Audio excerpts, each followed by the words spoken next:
Welcome to the Sharkpreneur podcast with Kevin Harrington and Seth Greene. Kevin Harrington is the inventor of the infomercial, one of the original sharks from the hit TV show Shark Tank, and has generated over $5 billion in TV and digital direct response sales. Seth Greene is the world's first trusted authority on cutting-edge direct response marketing, a best-selling author, and the only 3-time Marketer of the Year nominee. On the podcast, Kevin and Seth interview sharkpreneurs who share straight talk on what it takes to explode your business.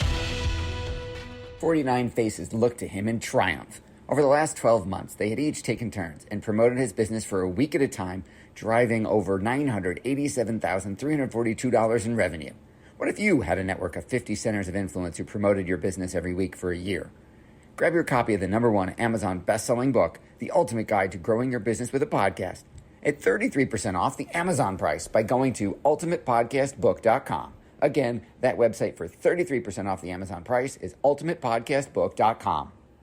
Welcome to the podcast. This is your co-host, Seth Greene. Today I have the good fortune to be with Andy Janaitis from PPC Pitbulls. Andy, thanks so much for joining us. Thanks for having me, Seth. Our pleasure. Let's go back in time a little bit. How did you get started? So I had worked for a long time in the agency space, really across a number of industries. I have a background in data science, software development, and product management. But I'd worked with government clients and larger clients, and I really knew I had a passion for serving small businesses. And I really wanted to get kind of out of that, kind of corporate enterprise world and into working with some smaller businesses. So that was the mission. I quit my job and started, trying to find where I knew I was going to be in the agency space and kind of where the niche would be. And what I found was there was a lot of confusion and frustration with small business owners specifically when it came to digital marketing. And a lot of people were, it's almost like with a mechanic where, you're never quite sure, you don't know what's going on in your car, and you've got to have somebody you can trust who's going to, kind of give you the honest, transparent answer and not sell you something you're not going to need. We find that we have that same issue in digital marketing and especially paid ads, which is, kind of eventually where through my skill sets where I found myself. But so, from that point, we kind of set out on a mission to, be that trusted mechanic and help small businesses find a clear path to grow with kind of honest, transparent feedback and guidance. And it really kind of took off. We found that there was a real space in the market there that, there's a lot of people out there feeling those pains. Awesome. So let's dive in a little bit deeper. Let's talk about those pains. What are some of the biggest mistakes small business owners are making when it comes to trying to drive traffic? So there's a lot of advice out there and a lot of bad advice online, oftentimes, especially, again, there's a lot of kind of dishonest agencies that you can get caught up with.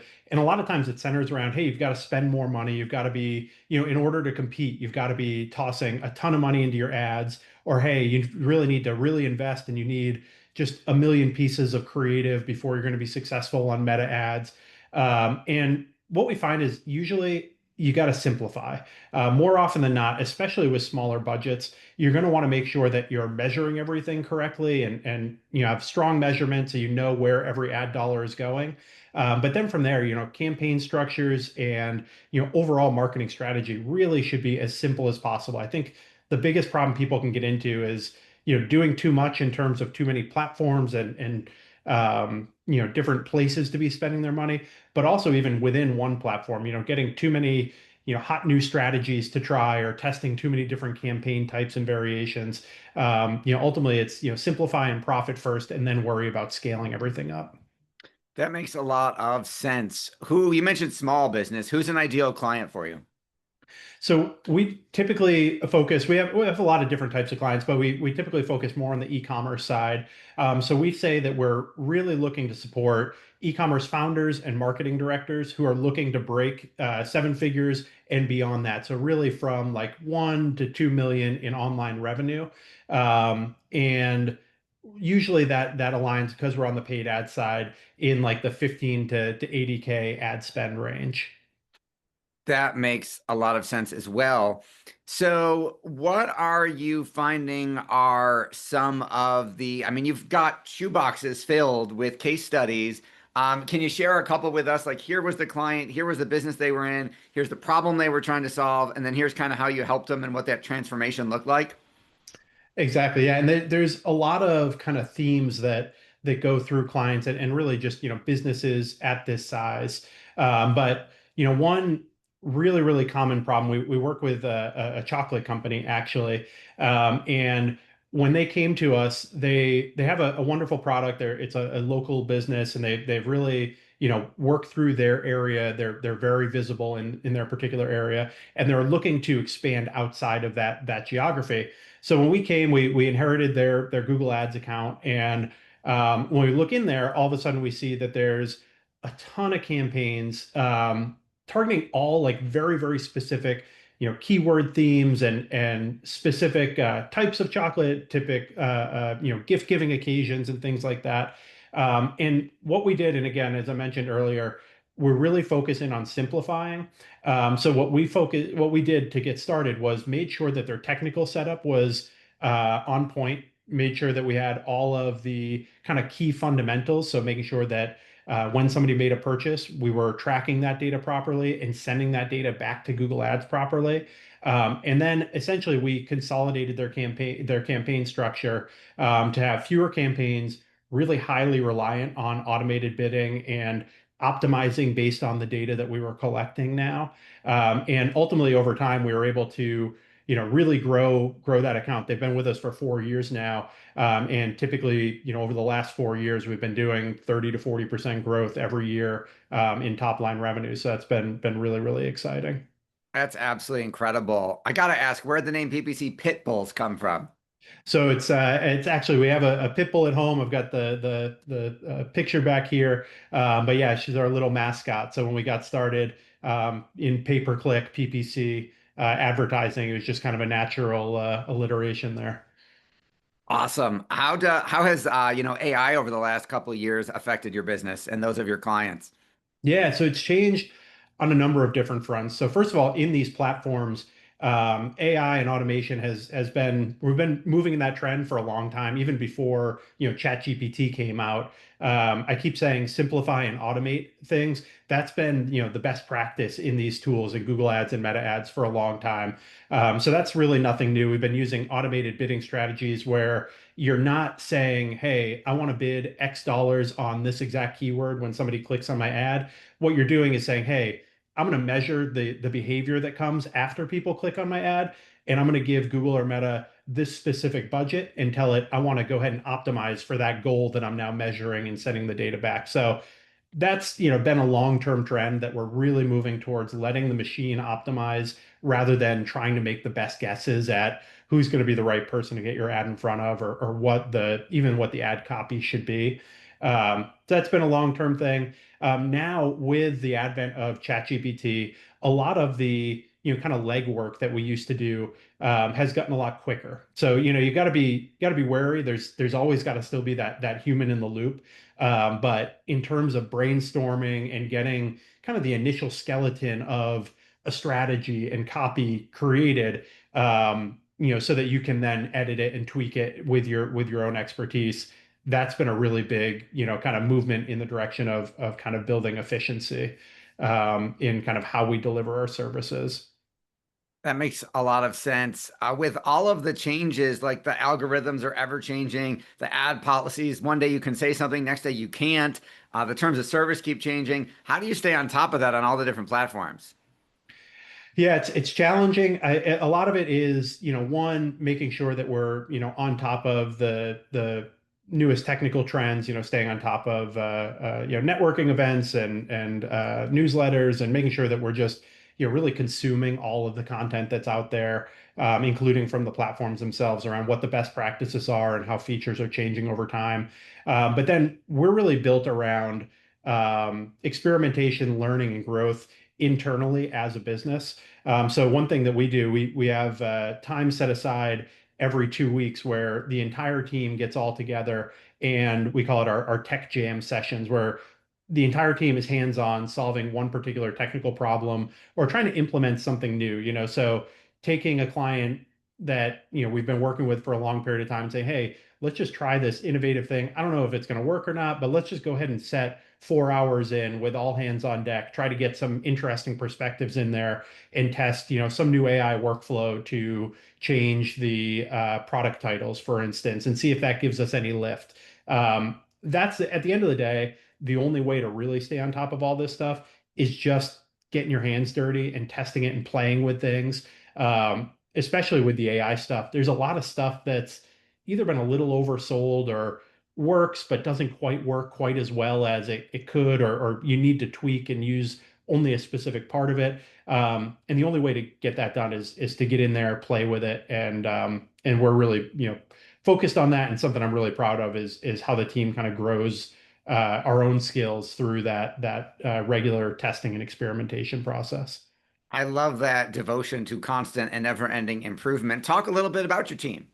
Yeah. So we're a small team. We're a kind of a boutique shop. It's myself, and then we have two full-time employees. We use a lot of contractors for kind of one-off tasks and different things, but all the strategy is in-house and onshore here.